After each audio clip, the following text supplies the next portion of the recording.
Allora, in questa magnifica giornata invernale, 16 gradi praticamente, temperatura primaverile, in mezzo alla campagna abbiamo finalmente trovato la tomba dei giganti Teulaja, territorio di Sydney credo, sì. Allora, eccolo qua.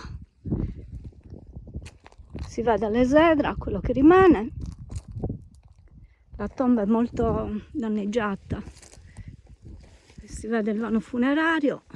C'è la mia ombra perché c'ho il sole dietro, non posso far diverso. Ecco qua, entriamo nel vano. È a filari, una tomba a filari.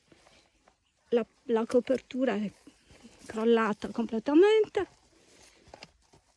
Vedete, peccato. Questa è la parte terminale della tomba. Eccola qua. E quello è l'ingresso. Poi usciamo, vi faccio vedere dove siamo. È un'aperta campagna, veramente, aiuto. In mezzo a questa vegetazione. Ecco qua. Sdrucciolevolissimo. E da qua vediamo anche il mare, là in fondo.